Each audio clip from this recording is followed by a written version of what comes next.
श्रीगणेशाय नमः। वक्रतुण्डमहाकाय सूर्यकोटिसमप्रभ निर्विघ्नं कुरु मे देव सर्वकार्येषु सर्वदा। भवानी शंकरो वन्दे श्रद्धा विश्वासरूपिणौ याभ्यां विना न पश्यन्ति सिद्धा स्वान्तस्तमीश्वरम्। रामाय रामभद्राय रामचन्द्राय वेदसे रघुनाथाय नाथाय सीताया पतये नमः। या देवी सर्वभूतेषु मातृरूपेण संस्थिता नमस्तस्यै नमस्तस्यै नमस्तस्यै नमो नमः। सच्चिदानन्दरूपाय विश्वोत्पत्त्यादिहेतवे तापत्रयविनाशाय श्रीकृष्णाय वयं नमः। वंशी विभूषितकरानवनीरदाभात् पीताम्बरादरुणबिम्बफलादरुष्टात् पूर्णेन्दुसुन्दरमुखादरविन्दनेत्रात् कृष्णात् परं किमपि तत्त्वमहं न जाने। भक्ति भक्त भगवंत गुरु चतुरनाम बपु एक इनके पग वंदन किए नासत विघ्न अनेक। जय जय श्री राधारमण जय जय नवल किशोर जय गोपी चित चोर प्रभु जय जय माखन चोर। बालकृष्ण भगवान की जय, द्वारकाधीश भगवान की, बद्री विशाल भगवान की, केदारेश्वर भगवान की, राजराजेश्वरी मैया की, शंकर भगवान की, हनुमान जी महाराज की, पुरुषोत्तम भगवान की। परम करुणामय परम दयालु परात्पर परब्रह्म अखिल कोटि ब्रह्मांड नायक भगवान पुरुषोत्तम की महती कृपा से इस पावन पवित्र पुरुषोत्तम मास के अवसर पर यह Divya पुरुषोत्तमी Ganga YouTube, Facebook, Twitter और व्हाट्सएप के माध्यम से हम सब के घरों तक आ रही है, जिसमें गोता लगा करके हम सब अपने जीवन को धन्य और सफल कर रहे हैं। बंधुओं, आइए आज की कथा में प्रवेश। इसके पूर्व कुछ देर भगवान के नाम का आश्रय। श्री कृष्ण गोविंद हरे मुरारे हे नाथ नारायण वासुदेव। श्री कृष्ण गोविंद हरे मुरारे हे नाथ नारायण वासुदेव। हे नाथ नारायण वासुदेव हे नाथ नारायण वासुदेव। श्री कृष्ण गोविंद हरे मुरारे हे नाथ नारायण वासुदेव। बोलो बालकृष्ण भगवान की। तो बंधुओं, दृढ़धनवारा राजा का पूर्व चरित्र वाल्मीकि ऋषि उन्हें सुना रहे हैं। और जब दृढ़धनवा राजा ने ऋषि से पूछा, ऋषिवर इतना बड़ा इतनी अद्भुत महिमा है पुरुषोत्तम मास की? ऋषि ने कहा, हाँ बेटा, इतनी अद्भुत महिमा है। तो बोले, इसके आगे क्या हुआ गुरुदेव? बोले, बेटा, जो तुम सुदेव ब्राह्मण थे, जब भगवान ने मृतपुत्र जीवित कर दिया और 12,000 वर्ष तक उसकी आयु को कर दिया, तब तुमने भगवान से पूछा, प्रभु, हे प्रभु, आपने जो ये मेरा मृत बालक है, पहले तो आप दे नहीं रहे थे जब मैं आपसे मांग रहा था, बाद में गरुड़ के द्वारा प्रदत्त ये बालक और फिर मर गया था, आज जीवित हो गया है। और प्रभु, आपने इस बालक को 12,000 वर्ष का कर दिया, इसके पीछे कारण क्या है प्रभु? मृत बालक को जीवित करने का कारण क्या है प्रभु? मैं ये सुनना चाहता हूँ।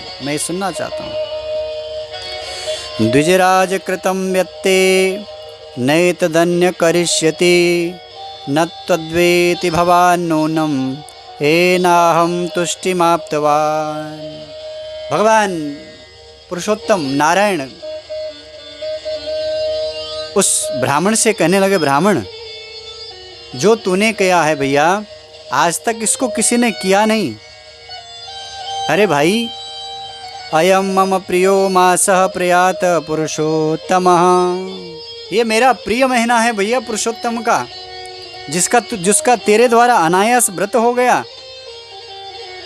हे भाई, तत्सेवा ते समजनी शोकमग्नस्य सस्त्रियः। भले तू शोक में था अपनी स्त्री के साथ में, लेकिन फिर भी अनायास तेरे द्वारा मेरा जो प्रिय महीना है पुरुषोत्तम मास, तेरे द्वारा उस पुरुषोत्तम मास का सेवन हो गया भैया। और भगवान स्वयं कहते हैं बंधुओं, एकमप्योपवासं यः करोत्यस्मि तपोनिधे असावसंत पापानि भस्मीकृत्य द्विजोत्तमः। भगवान स्वयं बोलते हैं कि भैया, इस पुरुषोत्तम मास के अंदर कोई एक भी व्रत मेरा कर लेता है, एकम अपि उपवासम, एक भी उपवास जो इस पुरुषोत्तम महीने में मेरा कर लेता है, उसके जीवन के कोटि कोटि पापों को भी मैं समाप्त कर देता हूँ। ये महिमा है पुरुषोत्तम मास की बंधुओं। केवल एक उपवास करने मात्र से जीवन के जितने पाप हैं, उन सब पापों को भगवान स्वयं अपने मुख से बोले हैं कि मैं सब पापों को नष्ट कर देता हूँ। इसलिए पुरुषोत्तम मास के अंदर एक व्रत जरूर कीजिए, व्रत कीजिए एक जरूर। मासमात्रं निराहारो ह्यकाल जल दागमात् त्रिषु कालेषु ते स्नानं संजातं प्रतिवासरम। भगवान बोले, भैया एक व्रत से मैं सब पाप नष्ट कर देता हूँ, और तूने तो पूरे पुरुषोत्तम मास भर व्रत किया, भले अनजाने में हो गया।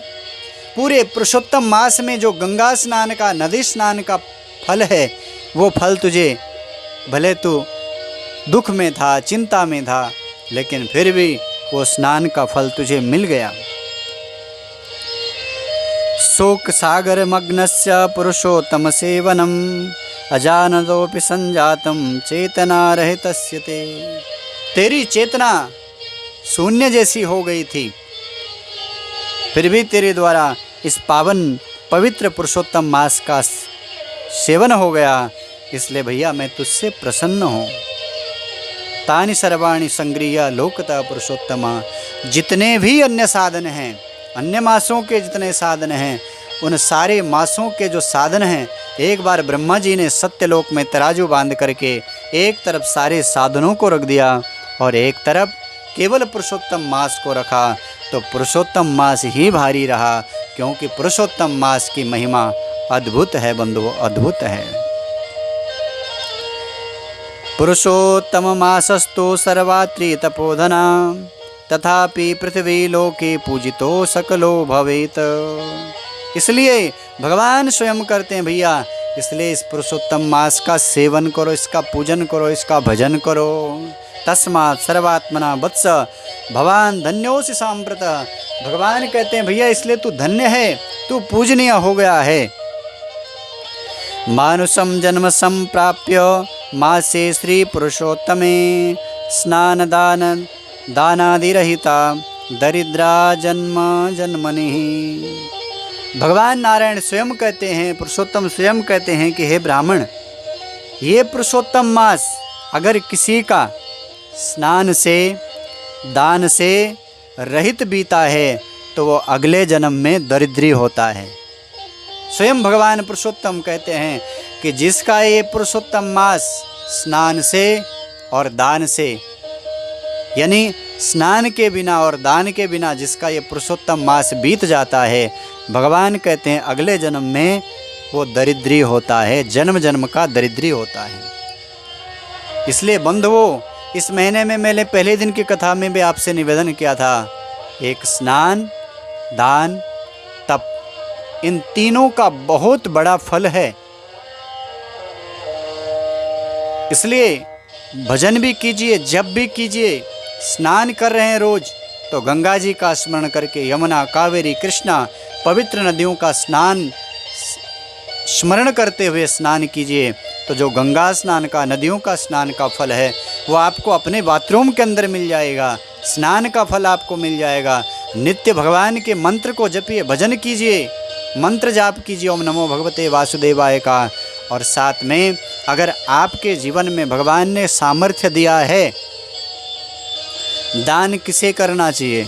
जिसके पास सामर्थ्य होता है। जिसके पास सामर्थ्य नहीं है उसे ज़रूरत नहीं है दान करने की।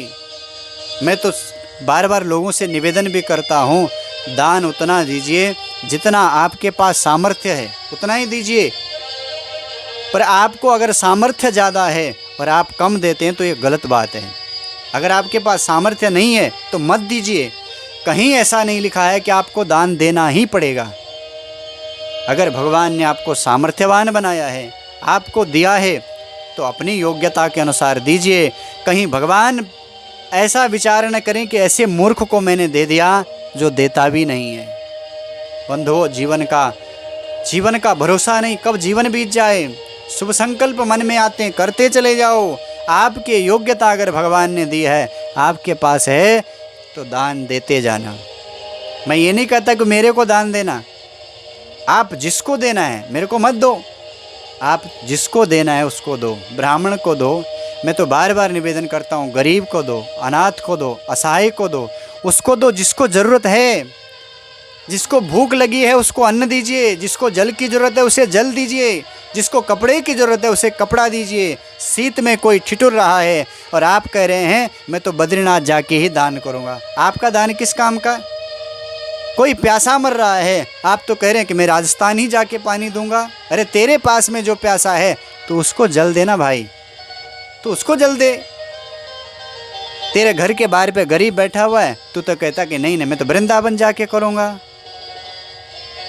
देश, काल और पात्र ये जब मिलते हैं तत्क्षण कर देना चाहिए।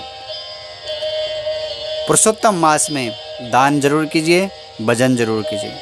तस्मात् सर्वात्मना यो वे सेवते पुरुषोत्तमे समे बल्लवतां याति धन्यो भाग्ययुतो नरः।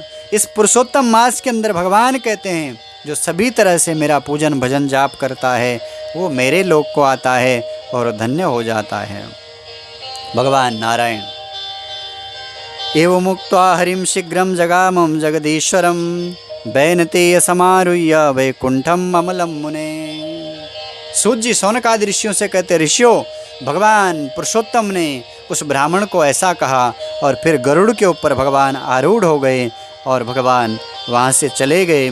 मृत्योथितम सुखम दृष्टा पुरुषोत्तम सेवनाद अजानतो ममैवासी पुरुषोत्तम सेवनाद। वो ब्राह्मण विचार करने लगा कि भैया पुरुषोत्तम के व्रत से,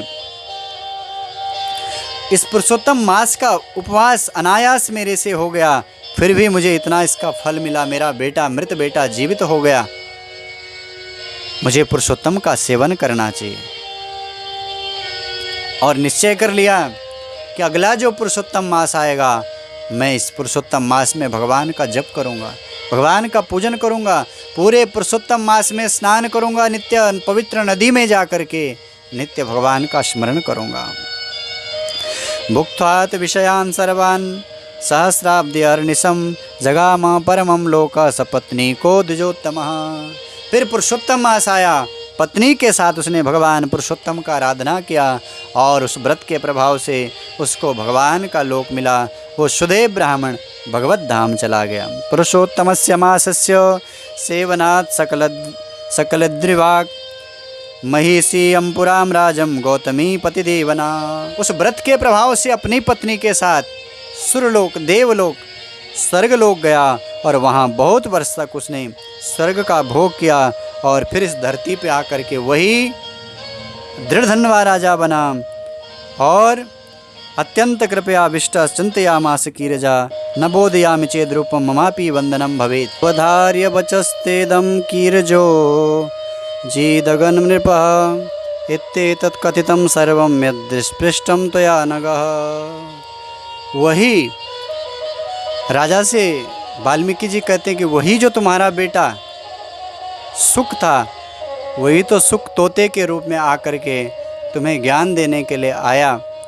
और क्योंकि पुत्र वही होता है जो अपने पिता को पुण्य नाम के नरक से मुक्त करता है, इसलिए वो तुम्हें ज्ञान देने के लिए आया। ये कथा दृढ़धनवा राजा को वाल्मीकि ऋषि सुना रहे हैं। वाल्मीकि ऋषि ने कहा, राजन, अब जो तुमने पूछा था वो आपने सुन लिया, अब मैं यहाँ से प्रस्थान कर रहा हूँ, आप आज्ञा दो। तब दृढ़धनवा कहता है, ऋषिवर, पुरुषोत्तममा सोयम कथम कार्यो मुमुक्षुभिः कीदृशी कस्य पूजा च किम दानम को विधिर्मुने। दृढ़धनवा ने कहा, ऋषिवर, मैंने इस पुरुषोत्तम का भले मास व्रत पहले किया है, लेकिन उस जन्म की स्मृति मुझे अभी नहीं है ऋषिवर। इसलिए मेरे कल्याण के लिए और जगत के हित के लिए, जगत के कल्याण के लिए आप पुरुषोत्तम व्रत महिमा को आप सुनाइए और ये बताइए कि जो मुमुक्षु हैं, मोक्ष की जो इच्छा चाहते हैं, वो किस तरह से भगवान पुरुषोत्तम का सेवन करें इस मास का। और गुरुदेव, कीदृशी कस्य पूजाम च किम दानम को विधिर्मुने। हे ऋषिवर, पूजा करें तो किस तरह से करें, दान करें तो किस चीज़ का करें और कब करें, ये आप मुझे सुनाओ ऋषिवर। एतत्सर्वं समाचक्षौ सर्वलोकहिताय में सर्वलोकहितार्थाय चरन्ति ही भवादृशा। आप जैसे संत महापुरुष जगत के कल्याण के लिए ही विचरण करते हैं, इसलिए आप मुझे इस मास की महिमा को सुनाइए गुरुदेव। निराहारस्य सतं गतश्च पुरुषोत्तम तस्यापि फलं जात सुखदेवो मृतो फलः। मेरे द्वारा अनायासी पुरुषोत्तम मास का व्रत हुआ, उसका फल मैंने सुन लिया आपके मुख से कि मृत मेरा बालक सुखदेव जीवित हो गया था गुरुदेव, इसलिए इसकी महिमा मुझे सुनाओ। तब वाल्मीकि ऋषि बोलते हैं, बेटा, ये पावन पवित्र जब पुरुषोत्तम मास शुरू होता है तो उस समय में सुबह से अपना नियम को बना लेना चाहिए। मनुष्य सुबह उठने के बाद सबसे पहले शौच से निवृत्त हो जाएं। शौच से निवृत्त होने के बाद शास्त्रों में वैसे कहा गया है कि जब शौच करने बैठते हैं, अब गाँवों की बात होती थी, अब तो शहरों में एक प्रॉपर जगह बनाई जाती है, पर वैसे कहते हैं कि सुबह के समय में अगर शौच करने बैठे तो इसके अंदर लिखा है उत्तर मुख होकर के, और शाम के समय अगर शौच करने बैठे तो दक्षिण मुख होकर के शौच करना चाहिए। फिर उसके बाद द्विसप्तपादयोस्सेवागारस्थं शौचमुच्यते कृत्वा शौचम तो प्रक्षालो हस्तौ पादो हस्तो च मृज्जले। मिट्टी से फिर उसके बाद जब शौच निवृत्त हो गए तो हाथ को अच्छे से मिट्टी से धोना चाहिए। और तीर्थ शौचम न कुर्वीतो धृतवारिणा, तीर्थ के अंदर शौच नहीं करना, उससे बाहर निकल के जल बाहर निकाल करके उसके किनारे पे बैठ के करना है। शौच के बाद 16 कुल्ला करने हैं, कहीं कहीं 12 कुल्ले लिखे हैं, 12 कुल्ला करने से, कहीं कहीं लिखा 16 कुल्ले करने चाहिए। उसके बाद दंत धावन करना है। तो दंत धावन जो है पहले के समय में विशेष करके अपामार्ग और बेर से किया जाता था, इसके अलावा भी नीम की लकड़ी है, ये सब लकड़ियाँ हैं। तो दंत धावन कैसे करना है, मंत्र के साथ में करना है। क्या बोलना है, आयुर्बलम यशो वर्च प्रजा पशु वसूनि च ब्रह्म विद्याम च मेधाम च त्वं नो देहि वनस्पते। हे वनस्पतियों के स्वामी, मैं आपको ग्रहण कर रहा हूँ, आपके द्वारा मज्जन का काम कर रहा हूँ। आप मुझे आयु देना, बल देना, यश देना और मेरी कामना पूरा करना, मेधा देना, ज्ञान देना मुझे। ऐसे उस वनस्पति का वंदन करें। उसके बाद स्नान करें। स्नान अगर आप नदी में जाते हैं, पवित्र नदियों में जाते हैं, तो ऐसी नदी ढूंढें जो नदी सीधा समुद्र तक जाती है, या जो नदी समुद्र तक पहुंचती है उस नदी को ज़्यादा पवित्र माना गया। उसके बाद नहीं तो अपने घर में, अपने किचन, अपने बाथरूम में, वहीं पे गंगा जी का स्मरण करके स्नान करें। उसके बाद वापी कूप तड़ागेशु मध्यमम कथते बुधई। वापी कुएं में हम नहाते हो तो मध्यम स्नान उसका फल है, और समुद्रगा नदी स्नानम उत्तमम परिकीर्तम। जो नदी समुद्र में जाके मिलती है, अगर उसमें स्नान करते हैं तो वो स्नान सबसे श्रेष्ठ माना गया है। कूपी बाग में हम नहाते हैं वो मध्यम है, और सामान्य स्नान जो हम घर के अंदर करते हैं, पर सामान्य को आप विशेष कर सकते हैं। कैसे? जब आप स्नान कर रहे हैं तो पवित्र नदियों का स्मरण करते हुए स्नान कीजिए। उसके बाद आपको वस्त्र धारण करना है। वस्त्र साफ होने चाहिए, वस्त्र स्वच्छ होने चाहिए, साफ कपड़े पहनो। कई लोग बोलते हैं पूजा में नया ही पहना है, ऐसा नहीं लिखा है कहीं कि आपको नया ही पहना है। कई बेचारे गरीब होते हैं, ऐसे सुन के उन्होंने भी सुन लिया, अब कभी मुश्किल से पूजा की ठानते हैं तो कपड़ा लेना पड़ता है नया। ऐसी मजबूरी मत बांधिए किसी को। आपके पास जो कपड़ा है उस कपड़ा को धो करके, स्वच्छ करके उसको धो लीजिए। धोने के बाद उसको पहने, वो नया ही है। ऐसा नहीं कि नया खरीद के आपको पहनना है। हाँ, सामर्थ्य है, आपके पास धन है तो आप खरीदिए, अच्छी बात है, खरीदना चाहिए। पर अगर सामर्थ्य नहीं है तो जो वस्त्र आपके पास धो के उसको फिर पहनिए। स्वच्छ होना चाहिए। लेकिन वस्त्र, आपका वस्त्र गंदा रहेगा तो आपका पूजा में मन नहीं लगेगा, आपका भजन में मन नहीं लगेगा। इसलिए गंदे वस्त्र नहीं, स्वच्छ वस्त्रों से पूजा में बैठना है। इसके बाद तिलक की महिमा इसमें बताई है। शिखा को बांध लें और उसके बाद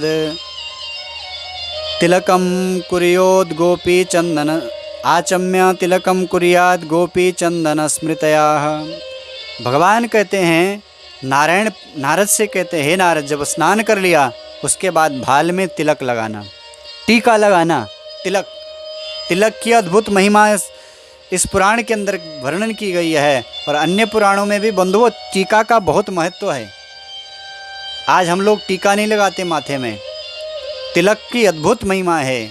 आप देखिए, कोई भी देवता देखिए, कोई भी देवियाँ देखिए, सबके भाल में तिलक रहता है। तिलक से भाग्य बढ़ता है। जिसका माथा में तिलक नहीं होता है, जिसका भाल शून्य होता है, उसका भाग्य भी शून्य हो जाता है। इसलिए जब सुबह स्नान करते हैं, स्नान करने के बाद टीका जरूर लगाइए। आपके भाल में टीका रहेगा तो जीवन में आपकी टीका कोई नहीं करेगा। वैसी टीका होगी, आपका व्याख्यान होगा लेकिन टीका नहीं होगी, टिप्पणी नहीं होगी आपकी। और भाग्य जो सूना हो गया है वो भाग्य बढ़ जाता है, वो भाग्य खुल जाता है। ये जो स्थान है ना बंधुओं, ईड़ा, पिंगला और सुषुम्ना, ये तीनों जो प्रधान नाड़ियाँ हमारी हैं, ये यहाँ पे जाके मुड़ती हैं। और यहाँ पे एक वैज्ञानिक, उस रिसर्च को मैं पढ़ रहा था, यहाँ से ऐसा दिव्य रसायन निकलता है जो पूरे शरीर के अंदर बैलेंस होता है। इसलिए तिलक जरूर लगाना। ईड़ा, पिंगला और सुषुम्ना तीनों नाड़ियाँ बिल्कुल समान रूप में, सही रूप में चलें तो आपका जीवन स्वस्थ रहता है, आप आरोग्य रहते हैं। तिलक जरूर लगाना, भाल शून्य नहीं रखना। ये तिलक क्या है? ये ब्रांड है, ब्रांड। आजकल हम लोग कपड़े ब्रांडेड पहनते हैं ना, महंगे महंगे कपड़े पहनते हैं, ये इस ब्रांड का, इस ब्रांड का। ऐसे नहीं पहनते हमको तो यही ब्रांड का चाहिए। अरे कपड़े ब्रांडेड पहनते हो भैया, तिलक लगाओ, तुम भी कोई किसी के ब्रांड बनोगे कि नहीं बनोगे? आदमी जब मरता है, अगर भार में तिलक है, गले में रुद्राक्ष है, मुख में भगवान का नाम है, तो जिसका तिलक है, जिसका नाम है, उसी के दूत उसको लेने आते हैं। याद रखिए, जिसका तिलक माथे में होगा उसी के गण उसको लेने आते हैं। और अगर भाल आपका अब जैसे आपने खड़ा त्रिपुंड लगाया है, ऊर्ध्वपुंड लगाया है, तो वो किसका है? वो भगवान विष्णु का है। यानी आप विष्णु के हैं।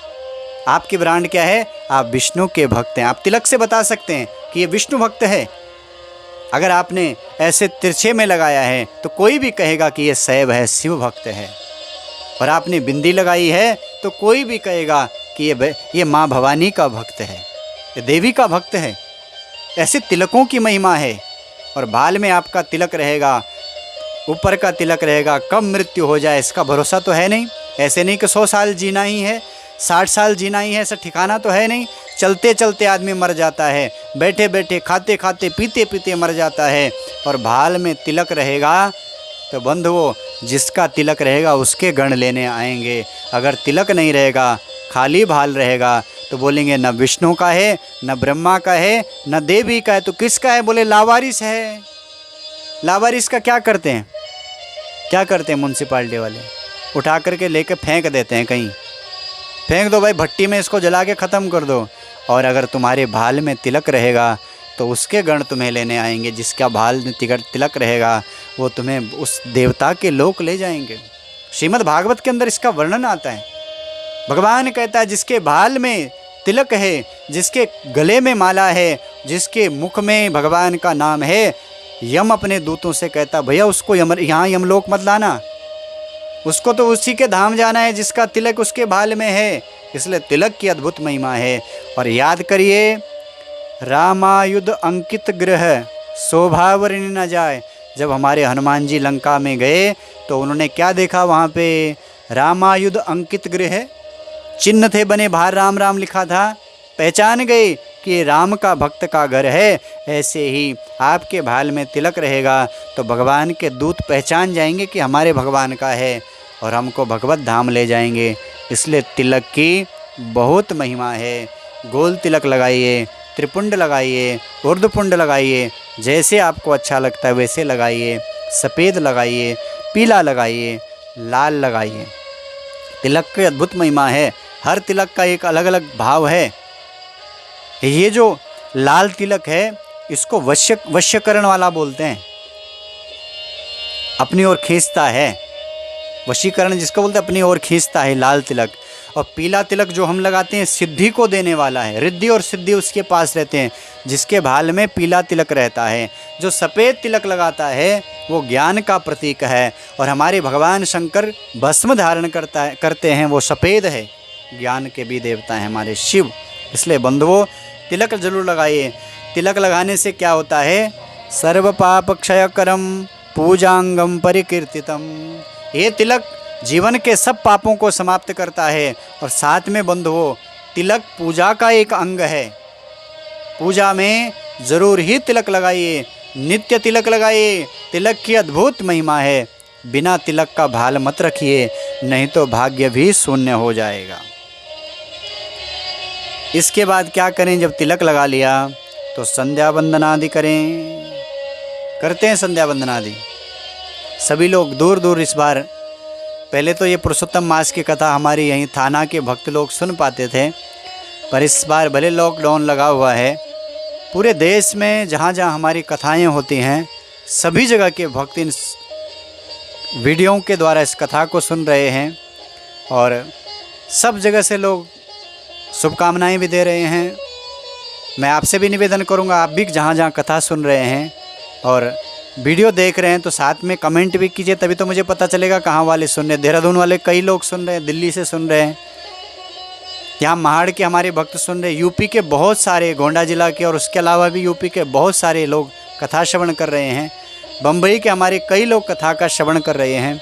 और हमारे प्रिय कई लोग तो हमें सुझाव देते रहते हैं बीच बीच में, जैसे हमारे फेज़ 6 के शर्मा जी हैं और हमारे फेज़ 3 के तिवारी जी हैं।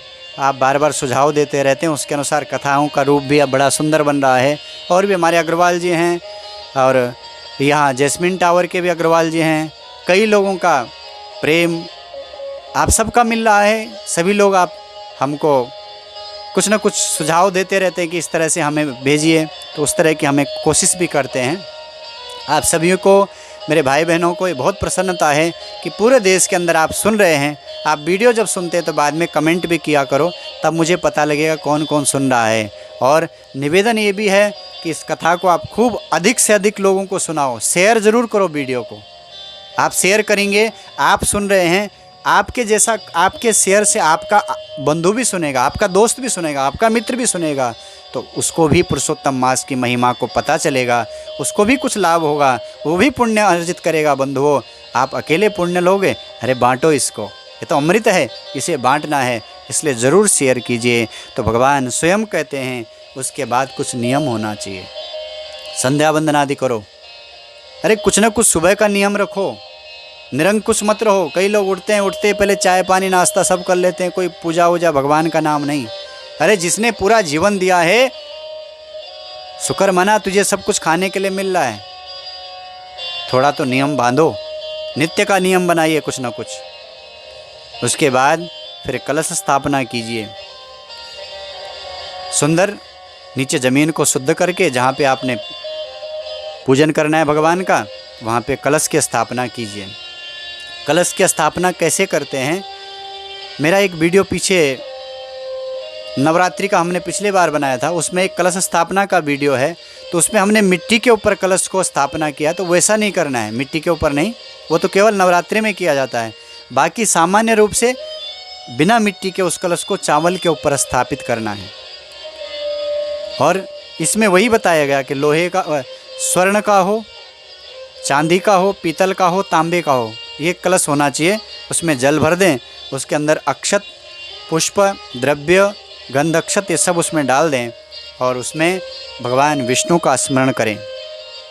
कलशस्य मुखे विष्णु कंठे रुद्र समाश्रिता, भगवान विष्णु का, ब्रह्मदेव का, सभी देवताओं का, सभी देवियों का उसके अंदर स्मरण कीजिए, उनको बुलाइए। और फिर मंत्र के साथ में सभी नदियों का, पवित्र नदी गंगा, गोदावरी, चैव कावेरी, सरस्वती, इन सब नदियों का आवाहन कीजिए उस जल में।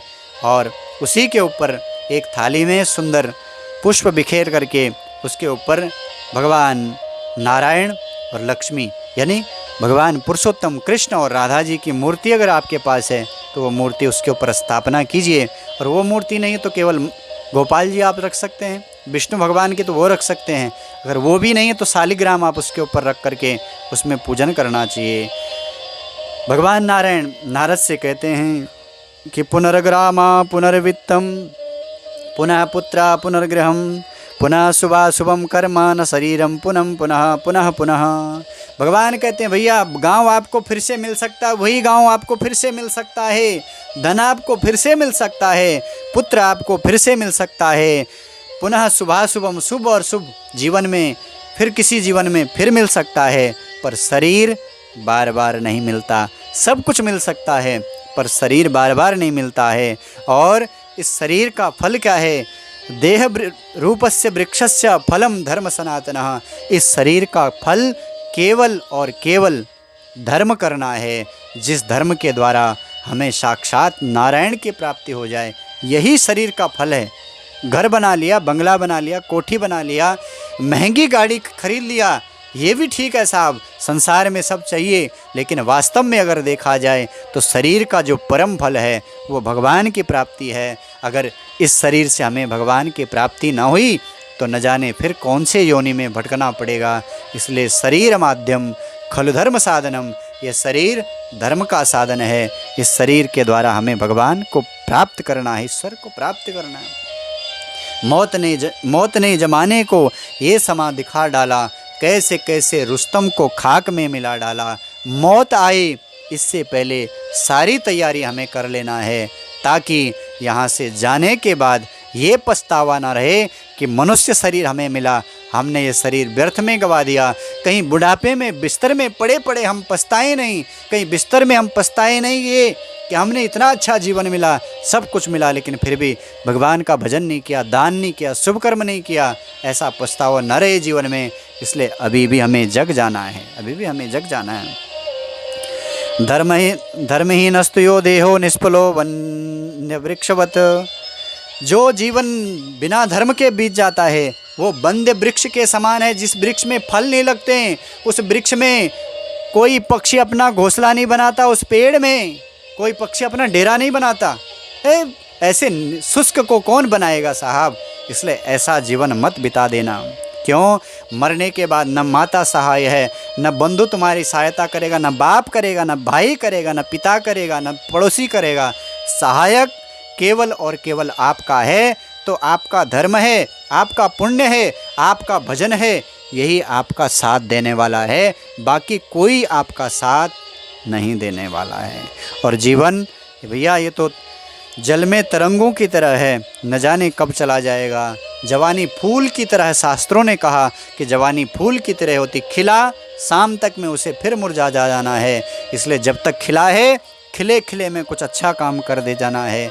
जैसे एक सर्प के मुख में मेंढक फंसा हुआ है और मेंढक ने देखा सामने मक्खी उड़ रही है, खाने की चेष्टा करता है। बस ऐसे हम भी हैं बंधुओं, हम भी काल रूपी नाक के मुंह में बैठे हुए हैं, और फिर अभी ये भी कहो, बोले भैया भागवत करवा लो, बोले अभी नहीं, अभी तो ये बेटे की शादी होनी है, वो हो गई फिर करवा ले, अरे अभी पोता हो जाए तब करते, पोता हो गया अब तो करवा ले, बोले नहीं अभी तो 5वीं पढ़ रहा है, 6वीं पढ़, अब करा ले, अब 10वीं हो गई, 11वीं हो गई, अब तो करवा ले, अरे मर जाएगा ऐसे, फिर भी कर नहीं पाते हैं साहब। इसलिए अवसर अगर भगवान दे रहा है तो विलंब मत करिए साहब। 3 चीज़ अगर भगवान ने आपको दिए हैं, कौन? चित्त, वित्त और पात्र। अगर 3 चीज़ मिलते हैं तो उसी समय में अच्छा काम कर लेना चाहिए, नहीं तो शरीर का भरोसा नहीं, अपने चित्त का भी भरोसा नहीं, और शरीर और चित्त आपका साथ भी दे तो वित्त का भरोसा नहीं। वित्त बोलते हैं धन के लिए, धन का भरोसा नहीं कि हमेशा आपके पास में रहेगा। इसलिए शुभ कर्म करते चले जाइए, तब कल्याण होगा। आगे मानसिक पूजा का वर्णन आता है, उसको हम अगली कल की कथा में श्रवण करेंगे। और अभी परसों नरसों के दिन महापूजा भी होगी, तो महापूजा भी आप यहाँ वीडियो से हम महापूजा यहाँ पे करेंगे, उसको आप सब देखेंगे। और फिर एक पुरुषोत्तम मास में 15 दिन और बचने वाले हैं, उन 15 दिनों के अंदर आप अपने घर में बैठ के स्वयं जैसे अभिषेक हम भगवान का यहाँ पे करेंगे, उसी तैयारी के साथ आप सब अपने अपने घरों में करेंगे, ताकि उसका पूर्ण पुण्य आपको मिले। ऐसी पवित्र भावना से साथ यहाँ पे कथा विश्राम कर रहा हूँ। आपसे पुनः निवेदन कर रहा हूँ, आप इस कथा का श्रवण कर रहे हैं, अपने मित्रों के साथ, अपने दोस्तों के साथ इस कथा को शेयर कीजिए, साझा कीजिए। आपका भी कल्याण हो, सबका कल्याण हो। पुनः मिलेंगे, तब तक के लिए आप सबको राधे।